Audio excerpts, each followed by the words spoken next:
नमस्कार, एकमत live news मराठीवरती आपले सहर्ष स्वागत आहे। दोन ऑटोची समोरासमोर धडक, शाळकरी विद्यार्थी ठार। आज दिनांक 11 फेब्रुवारी 2025 रोजी सकाळी 7:30 ते 8च्या दरम्यान पुसद उमरखेड रोडवरील साईबाबा मंदिराजवळ ऑटोला समोरासमोर जोरदार धडक झाली। शाळेचे विद्यार्थी ने-आण करणाऱ्या ऑटोला समोरील ऑटोची धडक लागून इयत्ता 7वी मध्ये शिकणारा विद्यार्थी सौरव भिका राठोड वय अंदाजे 14 वर्ष राहणार दहिवड तालुका पुसद जिल्हा यवतमाळ हा विद्यार्थी जागेवरच ठार झाला, तर इतर विद्यार्थी किरकोळ जखमी झाले।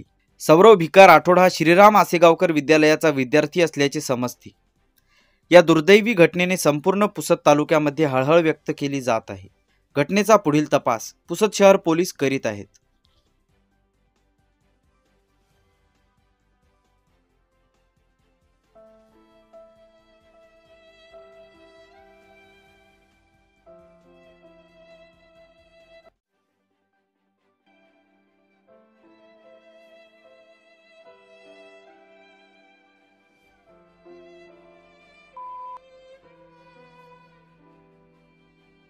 बातमीला लाईक करा, कमेंट करा, शेअर करा व सर्वात आधी ताज्या घडामोडी बघण्यासाठी एकमत लाईव्ह मराठी न्यूज चॅनलला सबस्क्राईब करा।